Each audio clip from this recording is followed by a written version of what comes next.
सिर्फ एक north west के समंदर को दिखाया जाता है जहां पर किलर वेल का पूरा परिवार तैर रहा होता है। और तभी यहां पर वेल्स का शिकार करने वाला एक ग्रुप आता है जो चारों तरफ जाल बिछा देता है। सारी वेल्स तो भाग जाती हैं, लेकिन इसमें जो वेल्स का बच्चा होता है वो इनके जाल में फंस जाता है। वहीं दूसरी तरफ हमें जैक नाम के एक बच्चे को दिखाया जाता है जो अनाथ है। 6 साल पहले उसकी मॉम ने उसे छोड़ दिया था। वो अपने 3 दोस्तों के साथ अपनी मजबूरी बताकर लोगों से पैसे मांगता है। साथ ही जब इन्हें मौका मिलता है तो ये केक चुरा कर भाग जाते हैं। और जब ये केक खा रहे होते हैं तभी पुलिस आ जाती है। पुलिस इनका पीछा करना शुरू कर देती है। जैक और उसके सभी दोस्त भाग जाते हैं। जैक अपने दोस्तों से कहता है हम सबको अलग अलग दिशाओं में भागना होगा, इसीलिए सब के सब अलग हो जाते हैं। अब जैक एक बहुत बड़े हॉल के अंदर जाता है जहां वो एक बहुत बड़े ग्लास को देखता है जिसकी दूसरी तरफ सिर्फ और सिर्फ पानी होता है। और तभी उस ग्लास के पीछे एक वेल मछली आती है जिसे देखकर वो हैरान हो जाता है क्योंकि ये वेल मछली बहुत खूबसूरत होती है। लेकिन तभी यहाँ पर पुलिस आ जाती है और जैक को पकड़ लेती है। जैक को पुलिस स्टेशन ले जाया जाता है जहां पर अगले दिन ऑर्फनेज का यानी कि अनाथ आश्रम का ओनर आता है और जैक की बेल करवा देता है। वो जैक के दोस्तों के बारे में भी उससे पूछता है लेकिन जैक कुछ नहीं बताता। ऑर्फनेज का ओनर कहता है कि तुम्हारी शरारतें दिन ब दिन बढ़ती चली जा रही है,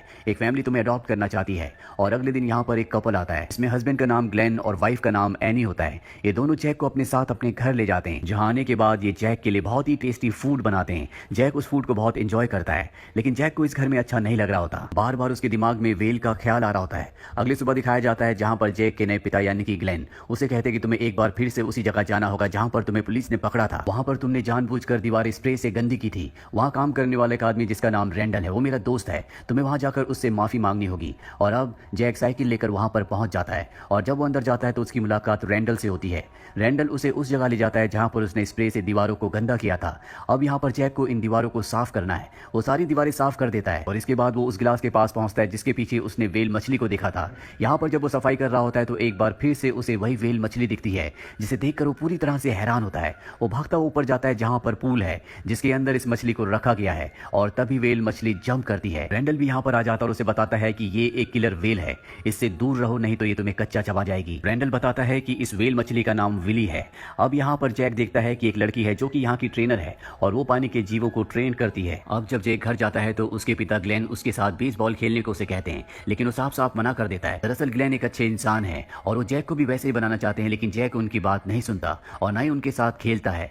अगले दिन एक बार फिर से वो उसी जगह जाता है जहां पर उसे सफाई करनी है और आज यहाँ पर उसका आखिरी दिन है। जब वो पूरा पेंट साफ कर देता है तो उसके पास जो माउथ ऑर्गन होता है उसे बजाना शुरू कर देता है जिसकी आवाज सुनकर वेल मछली ऊपर आ जाती है, जिसका मतलब ये है कि वेल को यानी कि विली को माउथ ऑर्गन की आवाज पसंद आ रही है। यहाँ पर ट्रेनर आती है और कहती है कि शायद ये वेल मछली तुम्हें पसंद करती है। इसके बाद जैक अपने घर चला जाता है और रात को उसे बार बार विली की याद आ रही होती है, इसीलिए एक बार फिर से वो उसी पार्क में जाता है जहां पर विली यानी कि वेल मछली है। वो पूल के पास बैठकर अपना माउथ ऑर्गन बजाना शुरू कर देता है। विली बार बार बाहर आती है और माउथ ऑर्गन की आवाज यहाँ का जो इंचार्ज है जिसका नाम रैंडल है वो सुन लेता है और जैसे वो बाहर देखने के लिए आता है तो जैक भागने की वजह से पूल के अंदर गिर जाता है। पूल के अंदर जहां पर विली है वो उसे कुछ नहीं करती बल्कि उसे उठाकर किनारे पर रख देती है। जैक विली से कहता है कि थैंक यू, तुमने मेरी जान बचाई। रैंडल भी ये सब कुछ देख लेता है। वो जैक को अपने साथ ले जाता है और कहता है कि वेल अगर तुम्हें पसंद करती है तो इसका मतलब ये है कि तुम्हारे अंदर कोई ना कोई खास बात है, क्योंकि वेल मछलियां इंसानों के दिलों के अंदर तक झांक सकती है। इसके बाद रैंडल जैक को उसके घर ले जाता है जहां पर उसके मॉम डैड उसके लिए परेशान होते हैं। रैंडल के साथ जैक को देखकर रिलैक्स हो जाते हैं क्योंकि रैंडल इनका फ्रेंड है। रैंडल कहता है कि मैं समर वेकेशन पर इसे अपने पार्क में काम देना चाहता हूं और अब जैक के माता पिता मान जाते हैं। अगले दिन दिखाया जाता है कि जैक दोबारा से उसी पार्क में जाता है और वो वहां पर देखता है कि वेल मछली को यानी कि विली को यहाँ से पकड़कर टेस्ट के लिए ले जाया जा रहा होता है। ये देखकर उसे बिल्कुल अच्छा नहीं लगता और वो उसकी रस्सियां खोल देता है। अब यहाँ पर जो 2 ऑर्गेनाइजर होते हैं इस बात से नाराज हो जाते हैं क्योंकि वो विली को ट्रेन करके सर्कस के तौर पर इस्तेमाल करना चाहते हैं। विली वही वेल मछली है जिसे समंदर से पकड़ कर लाया गया था।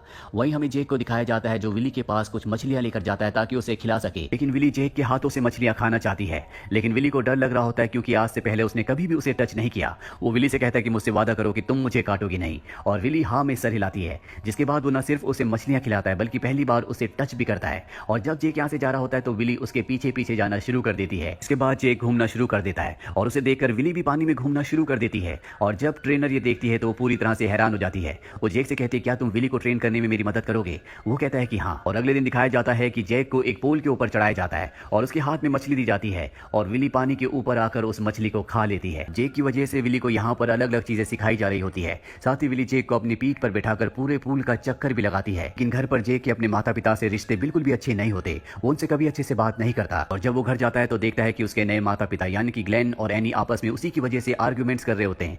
ग्लेन उससे पूछता है कि तुम कहाँ गए थे, लेकिन वो उनकी बातों का जवाब नहीं देता और ऊपर अपने कमरे में चला जाता है। उसके पास जो बॉल होती है उससे वो विंडो के ग्लास को तोड़ देता है, जिसकी आवाज़ सुनकर ग्लेन और एनी उसके कमरे में जाते हैं और उससे पूछते हैं कि क्या बात है। वो बताता है कि तुम दोनों आर्ग्यूमेंट्स कर रहे थे, झगड़ रहे थे, इसीलिए मुझे अच्छा नहीं लगा। उसकी मॉम उसे बताती है कि जब दो लोग आपस में आर्ग्यूमेंट्स करते हैं इसका मतलब ये नहीं कि वो आपस में एक दूसरे से नफरत करते हैं।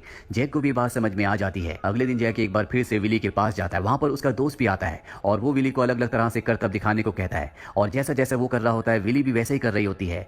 यहाँ पर इस पार्क का ऑर्गेनाइजर, इस पार्क का जो ओनर होता है वो भी अपने साथी के साथ बैठा होता है और ये सब देखने के बाद उसके मन में आइडिया आता है और तय करता है कि जल्दी वो एक शो को ऑर्गेनाइज करेंगे। और अब वो दिन आ जाता है जब इनका शो है। इस शो को देखने के लिए कई सारे लोग आए होते हैं और अब जैक विली के पास जाता है और उसे करतब करने को कहता है, लेकिन वो उसे फॉलो नहीं करती और इसकी वजह ये होती है कि टैंक का जो नीचे का हिस्सा होता है वहां पर बहुत सारे बच्चे होते हैं जो ग्लास को पीट रहे होते हैं, जिस वजह से विली डिस्ट्रैक्ट हो रही होती है और वो कुछ भी नहीं कर पाती जो उसे जैक करने को कहता है। इस बात से जैक नाराज होता है और वहां से चला जाता है और ये शो पूरी तरह से फ्लॉप हो जाता है, जिस वजह से शो का जो ओनर ऑर्गेनाइजर होता है वो भी नाराज हो जाता है। जैक एक बार फिर से रात को विली के पास आता है और उसे कहता है कि मैं यहाँ से जा रहा हूँ, अब शायद मैं वापस कभी नहीं आऊंगा। जैक की बात सुनकर विली परेशान हो जाती है, वो उसके ऊपर पानी फेंकती है। ये इस बात का इशारा होता है कि वो जैक को यहाँ से जाने के लिए मना कर रही है और तभी वो ऊपर की तरफ इशारा करती है और जैक जब ऊपर चढ़कर देखता है तो उसके दूसरी तरफ वही समंदर होता है जहाँ से विली को पकड़कर यहाँ पर लाया गया है। उस समंदर में आज भी उसका परिवार तैर रहा है। दरअसल जब भी विली यहाँ से आवाज लगाती है तो समंदर में उसका जो परिवार होता है वो उसे रिस्पॉन्ड करता है।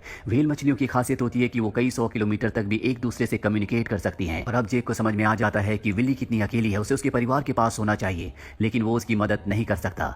वहीं अब वो नीचे जाता है तो देखता है कि वहाँ टैंक से पानी लीक हो रहा है। तो इस पार्क के ओनर ने जानबूझकर किया होता है ताकि विली मारी जाए और विली मारी जाएगी तो उसे $1 मिलियन मिलेंगे क्योंकि इस मछली का यानी कि विली का $1 लाख का इंश्योरेंस होता है। जैक ये देखकर परेशान हो जाता है क्योंकि कुछ ही दिनों में सारा का सारा पानी खाली हो जाएगा। वो रेंडल के पास जाता है और कहता है कि हमें विली को बचाना होगा, हमें उसे उसके परिवार के पास समंदर में वापस छोड़ देना चाहिए।